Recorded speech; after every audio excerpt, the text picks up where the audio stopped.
Assalamualaikum warahmatullahi wabarakatuh. Perkenalkan, kami dari kelompok 3 Prodi Manajemen ingin memaparkan materi tentang statika konfiguratif dan konsep derivatif.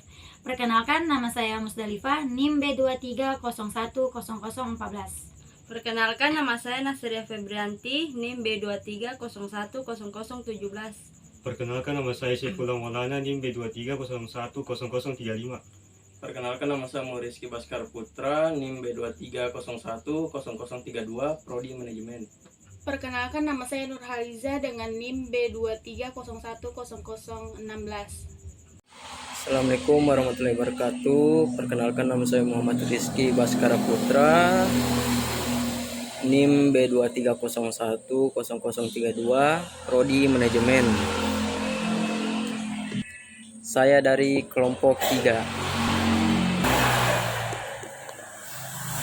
Saya akan membawa materi mengenai pengertian statika komparatif dan konsep derivatif. Analisa komparatif statis menganalisis perbandingan kondisi-kondisi ekuilibrium dari berbagai kumpulan kondisi yang dipengaruhi oleh berbagai faktor dan parameter eksogen. Di sini kondisi ekuilibrium yang berbeda dikenal sebagai keadaan ekuilibrium yang berbeda dibandingkan dengan keadaan awal sebelum dan keadaan akhir sesudah. Statistik komparatif memeriksa hubungan ekuilibrium yang berbeda dengan himpunan nilai parameter dan variabel eksogen. Untuk tujuan perbandingan seperti itu, kita selalu mulai dengan menganggap keadaan ekuilibrium tertentu. Misalnya, ekuilibrium awal seperti itu akan ditunjukkan oleh harga yang tetap dan kuantitas yang sesuai dalam model pasar tertutup. Jenis analisis statis komparatif dapat kuantitatif atau kualitatif. Jika fokus kita hanya pada pernyataan, misalnya apakah kenaikan investasi akan meningkatkan atau menurunkan ekuilibrium pendapatan, maka analisis akan menjadi kualitatif karena satu-satunya yang akan ditinjau adalah arah perubahan.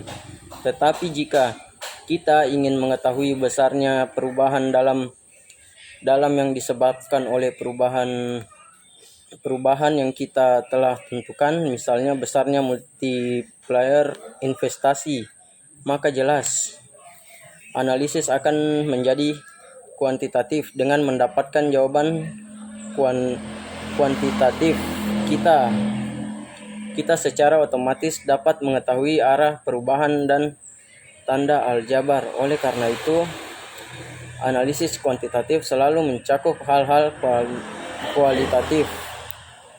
Harus dipahami bahwa masalah utama yang sedang dipertimbangkan adalah tingkat perubahan, yaitu tingkat perubahan nilai ekuilibrium variabel endogen terhadap perubahan parameter tertentu atau variabel eksogen. Oleh karena itu, pemahaman matematis tentang derivatif lebih penting dalam statika komparatif, karena dalam kalkulus diferensial, konsep ini secara langsung berkaitan dengan pemahaman tingkat perubahan. Kita juga harus memiliki pemahaman tentang konsep derivatif yang sangat penting untuk masalah optimasi. Dalam dunia keuangan, derivatif adalah sebuah kontrak bilateral atau perjanjian penukaran pembayaran yang nilainya berasal atau diturunkan dari produk yang dianggap sebagai acuan pokok atau produk turunan. Pelaku pasar tidak memperdagangkan atau menukarkan aset secara fisik. Sebaiknya mereka membuat perjanjian untuk saling mempertukarkan uang, aset atau nilai di masa mendatang dengan memacu pada aset yang menjadi acuan utama. Demikian materi yang saya bawakan, akan dilanjutkan oleh teman saya. Sekian, terima kasih. Di sini saya akan menjelaskan tentang model pasar. David Ricardo, seorang ekonom, mengembangkan ide ini dalam teori keunggulan komparatif. Dan dalam konteks pasar, istilah statika komparatif mengacu pada analisis perbandingan antara dua negara atau entitas ekonomi yang memiliki keunggulan komparatif dalam produksi barang atau jasa. Banyak ide penting dalam analisis statika komparatif. Salah satunya adalah konsep derivatif. Dalam hal ini mengacu pada bagaimana keunggulan komparatif suatu negara berubah karena perubahan dalam faktor-faktor produksi atau teknologi. Keunggulan komparatif suatu negara dalam produksi barang atau jasa dapat berubah jika faktor produksi berubah seperti modal, tenaga kerja, atau sumber daya alam. Selain itu, kemajuan teknologi dapat berdampak pada keunggulan komparatif suatu negara, misalnya mengadopsi teknologi baru yang lebih efisien dalam produksi barang atau jasa dapat meningkatkan keunggulan komparatif negara tersebut dalam hal biaya produksi yang lebih rendah. Kemudian, saya akan menjelaskan tentang model penetapan nasional. Untuk membuat kebijakan nasional yang efektif, pemerintah dan lembaga kebijakan publik menggunakan model penetapan nasional. Model ini melibatkan pengambilan keputusan, analisis kebijakan, dan pengumpulan data yang berfokus pada kepentingan nasional. Seringkali model penetapan nasional terdiri dari beberapa langkah, seperti identifikasi masalah, analisis kebijakan, pengembangan kebijakan, implementasi kebijakan, dan evaluasi dan pemantauan. Di mana identifikasi masalah adalah tahap ini melibatkan menentukan masalah yang harus ditangani oleh kebijakan nasional. Kedua, analisis kebijakan adalah tahap ini mulai setelah masalah ditemukan dan melibatkan analisis menyeluruh tentang penyebab masalah, pengaruh kebijakan saat ini, dan solusi yang mungkin. Ketiga, pengembangan kebijakan. Tahap ini melibatkan pembuatan kebijakan nasional yang akan digunakan untuk mengatasi masalah yang diidentifikasi. Keempat, implementasi kebijakan. Tahap ini melibatkan pelaksanaan kebijakan nasional setelah ditetapkan. Kelima, evaluasi dan penentuan. Tahap ini adalah tahap terakhir adalah evaluasi dan pemantauan implementasi kebijakan nasional. Model penetapan nasional tidak selalu sama untuk setiap negara, tetapi tujuannya adalah untuk memastikan bahwa kebijakan nasional dibuat berdasarkan analisis menyeluruh, melibatkan pemangku kepentingan yang relevan, dan menghasilkan hasil yang baik untuk kepentingan nasional. Keynes sering menggunakan model perekonomian 4 sektor untuk menentukan penetapan nasional, di mana yaitu Y sama dengan C tambah I tambah G tambah X kurangi M, C sama dengan A tambah BY, di mana Y adalah pendapatan nasional, C konsumsi nasional, I investasi, G pengeluaran pemerintah, X ekspor, M impor. Terdapat 2 variabel endogen, Y dan C, dari ke-6 variabel di atas, dan 4 variabel eksogen, I, G, X, dan M. Variabel eksogen biasanya ditulis dengan subskrip 0I, yaitu IO1, GO1, XO1, dan MO. Baik, saya akan menjelaskan tentang model input-output. Model input-output terdiri dari 3 bagian, yaitu model input-output, statika komparatif, dan juga konsep derivatif. Yang pertama ada model input-output.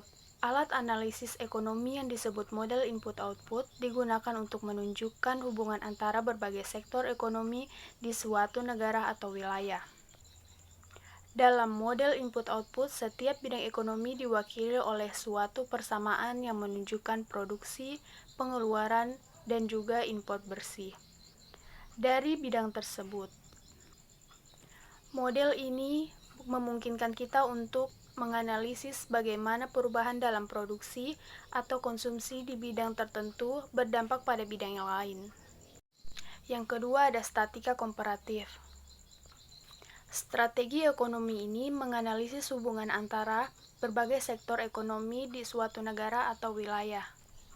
Analisis statika kompetitif Menggunakan model input-output untuk menghitung dampak perubahan dalam produksi atau konsumsi di satu bidang terhadap bidang lainnya.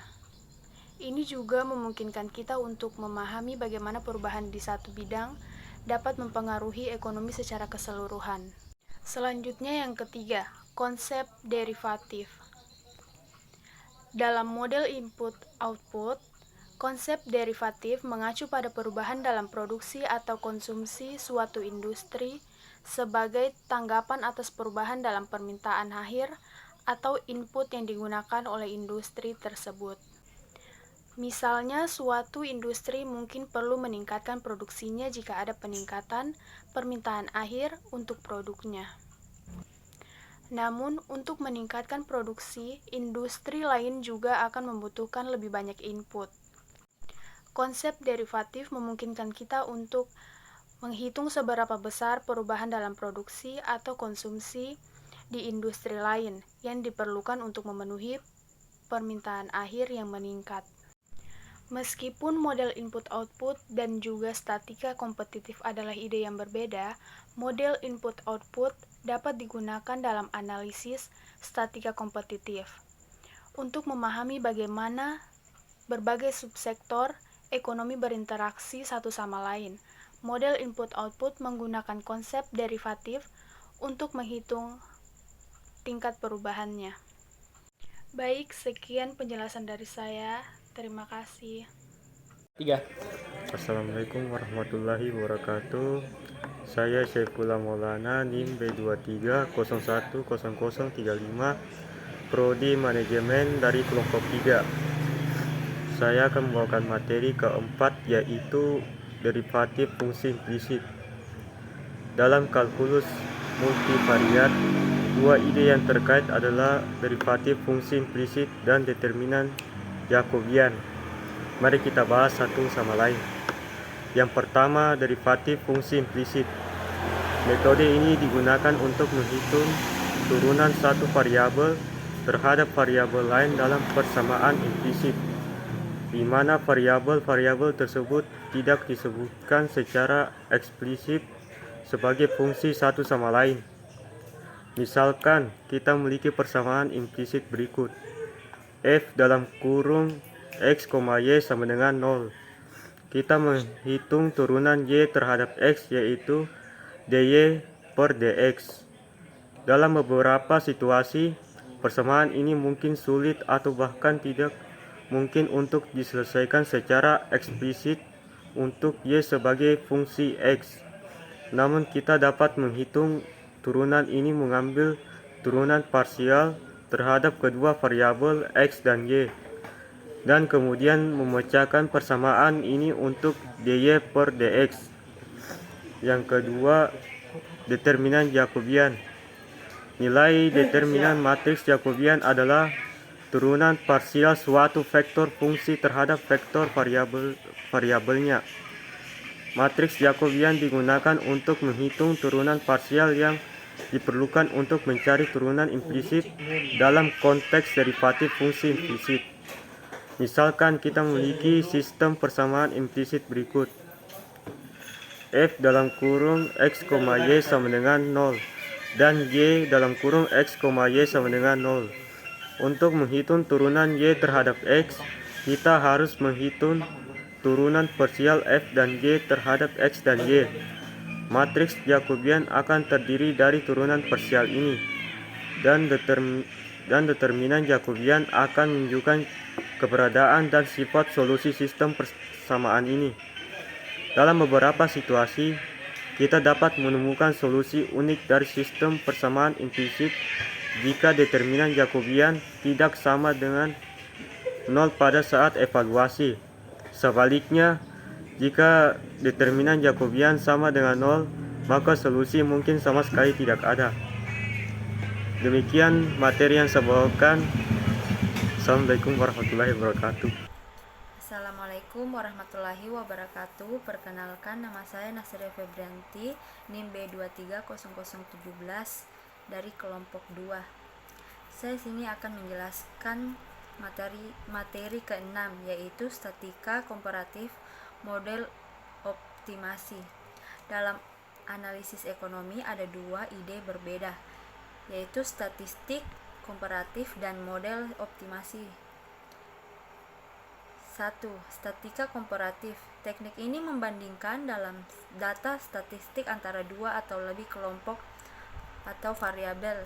Tujuannya adalah untuk menemukan perbedaan atau kesamaan yang signifikan antara kelompok-kelompok tersebut. Dalam statistik komparatif kita membandingkan distribusi rata-rata atau hubungan antara variabel dalam berbagai kelompok dengan menggunakan teknik statik seperti uji hipotesis, analisis varian, dan regresi antara lain. Ini membantu kita memahami perbedaan dan membuat keputusan. Yang kedua, model optimasi. Model optimasi adalah metode matematis yang digunakan untuk menemukan solusi terbaik atau optimal untuk suatu masalah. Dalam ekonomi, model ini digunakan untuk meminimalkan atau memaksimalkan fungsi objektif dengan mempertimbangkan batas-batasnya. Perencanaan produksi, alokasi sumber daya, dan penyelenggaraan adalah beberapa bidang ekonomi di mana model optimasi dapat digunakan. Kita menemukan variabel keputusan, fungsi objektif yang ingin dioptimalkan, dan batasan yang harus dipenuhi dalam proses optimasi. Kemudian kita mencari solusi terbaik yang memenuhi kriteria yang diterapkan dengan menggunakan teknik matematis seperti pemrograman linear, pemrograman dinamis, atau metode optimasi lainnya. Dalam analisis ekonomi ada dua konsep yang berbeda, statistika komparatif dan model optimasi. Statistika komparatif digunakan untuk membandingkan data yang statistika antara berbagai kelompok. Sedangkan model optimasi digunakan untuk menemukan solusi terbaik atau optimal untuk suatu masalah dengan mempertimbangkan batas-batas yang ada. Sekian, terima kasih. Sekian pemaparan dari kelompok kami. Wassalamualaikum warahmatullahi wabarakatuh. Terima kasih.